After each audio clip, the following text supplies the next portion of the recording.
हम बोल रहे हैं, बता दीजिए पूरे सरकार को कि सरकार दारू बेचने का काम करे तो शासन करने का काम कौन करेगा? और इसलिए भरोसा कर दिया हम पर भूल शायद, वरना पहले भी राजा थे और आज भी राजा होते। अपने पर भरोसा करो मेरे साथियों। सत्य बहुत कड़वा होता है, पर सत्य कड़वा को छिपाना भी, उसका गुण को नष्ट करना, नीम का पत्ता कड़वा होगा ही, सच्चाई कड़वा होगा ही, परंतु देश के हित में मलेरिया को नाश करना है तो कड़वी दवाई पीना ही पड़ेगा। इसी प्रकार से स्मार्ट सिटी की बात करते हैं, स्मार्ट इंडिया की बात करते हैं। अरे जब स्मार्ट खेतिहर मजदूर होगा, स्मार्ट किसान होगा, स्मार्ट गांव होगा, स्मार्ट पशुधन होगा, स्मार्ट पेन होगा, तब इंडिया स्मार्ट होगा। गांव का 85% किसान भुखमरी के कगार में है, अशिक्षित है, केवल आपका केवल। और इसीलिए मैंने कहा कि भाषणों से काम ना होगा साथियों, नीचे में नींव से ही महल बनता है। जब ये देश किसानों का है, मजदूरों का देश है, जब गांव समृद्ध होगा, गांव शिक्षित होगा, गांव संस्कारवान होगा, तभी कभी यहां पर स्मार्ट इंडिया बन सकता है। और इसलिए दादा का आंदोलन है कि सबसे पहला स्मार्ट खेतिहर मजदूर, स्मार्ट किसान, स्मार्ट खेत, स्मार्ट पशुधन, स्मार्ट पेन, स्मार्ट नदियां सूख रहे हैं, हिमालय का ग्लेशियर सूख रहा है, उद्गम स्थान सूख रहे हैं, कोई चिंता नहीं है। मैं तो बहस करने को तैयार हूं, सब एक तरफ रहे, अकेला ही रह रहे। तब कभी जाकर के परसाल बिलासपुर में हम 49 डिग्री सेल्सियस में आ गए थे। 50 के बाद क्या हालत होगी? काट डालो पेड़, व्यावसायिक जंगल बना दिए, प्राकृतिक जंगल खत्म हो गए हैं। हमें मालूम है कि आच्छादन क्या होता है, मैं सब विषय पढ़ता हूं, जिसमें कहिए उसे मास्टर की डिग्री ले लूं, परीक्षा में बैठूंगा। तो आज हम बहुत ही खुश हैं कि हमारे बीच हमारे जो यहां हैं उनके सामने हमने सत्य बात रखी है। और सत्य को कोई आंच नहीं लगता।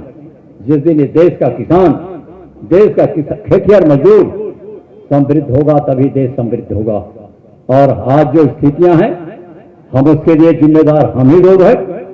हम जागरूक हों और देश को स्वच्छ और स्मार्ट बनाने में हम सबका योगदान हो। इसी शुभ संदेश के साथ आज यहां जो भी हो, बहुत ही 23, 3 और 2, 5 बुलांक होता है। मैं अंक शास्त्र का भी जानकार हूं। और आज की तीज त्योहार को तो बहुत ही विशिष्ट बताया गया है। तो आज जिनकी शादी हो रही है वो बहुत ही भाग्यशाली। आज का पेपर खोल लीजिए और हम बोलेंगे कि उनको थोड़ा भी यदि कुछ होता है, चाहे दूल्हा बहन को हो या दूल्ही को, यदि किसी प्रकार की शिकायत होती है तो सीधे सीधे हमारे नाम से एक दरख्वास्त लगा दे, हम उनके गांव पहुंच जाएंगे। प्योरता से हैं?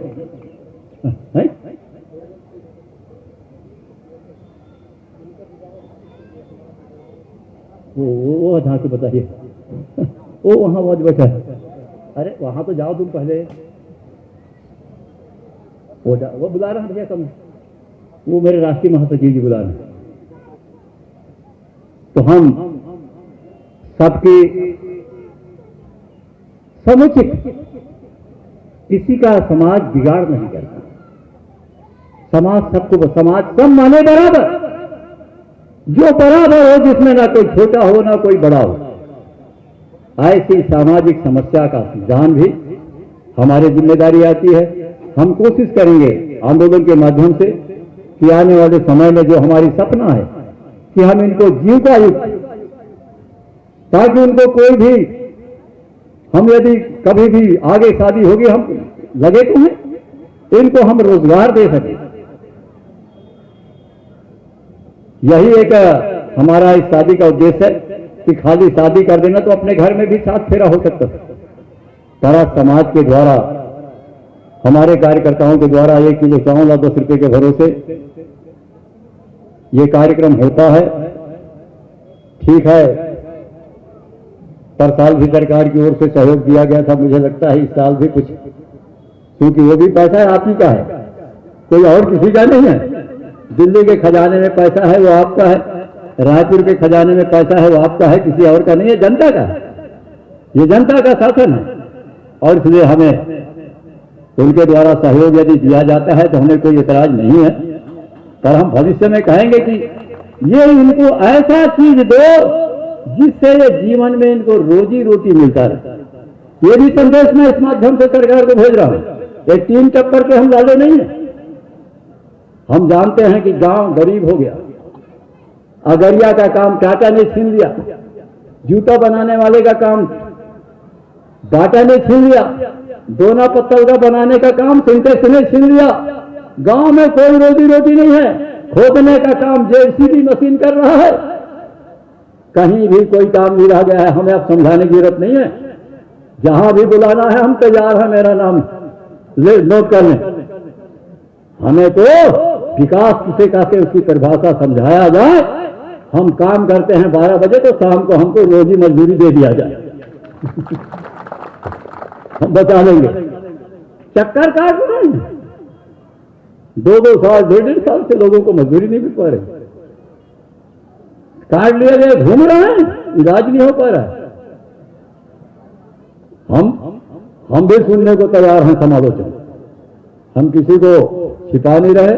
तो साथियों, आज हमारी जो स्थिति है ये आप सुधार सकते हो, कोई और नहीं आएगा। इस देश को आपने बनाया है, इस सड़क को आपने बनाया है, महल आपने बनाया है। अब आपकी पारी है गोंडवाना को बनाने का, गांव गणराज्य की स्थापना करने का और देश में एक सद्भाव, भाईचारा जो संविधान में है, समानता, अवसर क्या, समानता, न्याय, सामाजिक, आर्थिक, शैक्षणिक, ये आज नहीं हो रहा है। मैंने बताया ना कि बड़े आदमी को अलग स्कूल है और गरीब के लिए दाल भात चूर गए, हमारी पढ़ाई चूर गई। हेड मास्टर बेचारा खाना पका रहा है, क्या करे, नौकरी चला जाएगी। क्योंकि हमने शिक्षक ही किया है और शानदार शिक्षक ही किया है। बिस्तर बांधे रहते थे, ट्रांसफर हुआ, चले, कोई निवेदन करने की जरूरत नहीं। तो आज आप सब लोग बहुत ही आभारी हो, मैंने आपका अमूल्य समय दिया। विचार शक्ति से बड़ी शक्ति और कोई नहीं होती। हम धीरे धीरे विचार शक्ति के माध्यम से जुड़ते जा रहे हैं। चाहे हमने देश का कोई कोना नहीं छोड़ा है, चाहे पश्चिम बंगाल हो, चाहे दिल्ली हो, चाहे महाराष्ट्र हो, चाहे आंध्रा हो, और अभी अभी हम मई महीना में नेपाल बॉर्डर में भी एक कार्यक्रम देने जा रहे हैं। आज हम लड़वा तो दे चुका हूं। ये संदेश सभी समाज के लिए, दूसरे समाज वाले भी बुलाते हैं, क्योंकि मैं जीवन जीने की कला सिखाता हूं कि हम गरीब क्यों हैं और हम रईस कैसे होंगे, हम शिक्षित कैसे बनेंगे। 7 समुंदर पार से आए हैं, यहां जो है नाम नहीं लेता मैं, पर वो कभी केवल स्कूल चलाते हैं, अस्पताल कभी मजदूरी करते देखे हो? नंबर 1 के भाई बहन बेटी को कभी सड़क में मजदूरी करते देखे हो? नंबर 2 के लोगों को कभी आपने सड़क में मजदूरी करते लकड़ी बेचते देखा है? नंबर 3 को देखा है? क्या हम ही लोग ठेका दिए? ये मन में होना चाहिए। तुम्हारे उत्पादन का सही मूल्य नहीं दिया गया। राजनांदगांव में किसान बैठा हुआ है, धान की खेती नहीं किया गया, चना का उचित मूल्य नहीं दे रहे हैं, बेचारे नहीं मिलते तो अभी टमाटर सड़क में फेंक के गुस्से में से फेंक दिए। हर साल होता है, सबका सम्मान हुआ। मैंने तो निवेदन किया है कि 1 मई को मजदूर दिवस मनाया जाता है, उस दिन खेतिया, मजदूर और किसान अंतरराष्ट्रीय दिवस मनाना चाहिए। भले 5 किसान बैठे, इनका सम्मान कभी नहीं हो, इनका दिवस कभी नहीं होता। जो दुनिया को कमा के खिलाता है, सबका सम्मान होता है। हमारा सम्मान हम खुद करेंगे तो दुनिया हमारा सम्मान करेगा। इसी संदेश के साथ हम सब इस समाज को अच्छा समाज बनाने के लिए, इस देश की प्रजातंत्र और लोकतंत्र की रक्षा करने के लिए हम अपने आप को ईमानदार, चरित्रवान और कर्मठ के रूप में साबित करें और इस देश को खुशहाल बनाएं, ताकि इस देश में फिर से एफडीआई ना घुस जाए। एफडीआई नहीं जानते ने, बताना तो पड़ेगा, आ जाता है। एफ माने फॉरेन और डी माने डायरेक्ट और आई माने इन्वेस्टमेंट। हमारा दिल्ली का वित्त मंत्री बोलता है जब हम विपक्ष में थे तो एफडीआई का घोर विरोध करते हैं। इस समय 100% जितना आओ जमीन देने को तैयार है, चाहे रामदेव हो चाहे कोई देव। ऐसा लगता है कि उनकी घर की जमीन है। अरे हमारे गांव में ना लोकसभा ना राज्यसभा, सबसे ऊंचा ग्राम सभा। ग्राम सभा वाले ठीक से समझ जाओ, हम नहीं देना चाहते 1 इंच जमीन। 1 इंच जमीन भी सरकार नहीं दे सकती। उसके साथ ही साथ आपका सेज आ गया, आंख मूंद के दिया जा रहा है उदारीकरण, एलपीजी। कभी कभी उच्च हिंदी हो जाती है। एल का होता है लिबरलाइजेशन, पी का प्राइवेटाइजेशन और जी का ग्लोबलाइजेशन। निजीकरण, रेल को निजीकरण कर दो, शिक्षा को निजीकरण कर दो। क्या होने जा रहा है? जागो गोंडवाना के लोगों, अब सोने का वक्त नहीं है। और जो गोंडवाना का काम आए वही गोंडवाना का रक्त सही है, वही गोंडवाना का रक्त सही है। जय सेवा, जय खुरापेन, राज करेगा गोंडवाना, राज करेगा।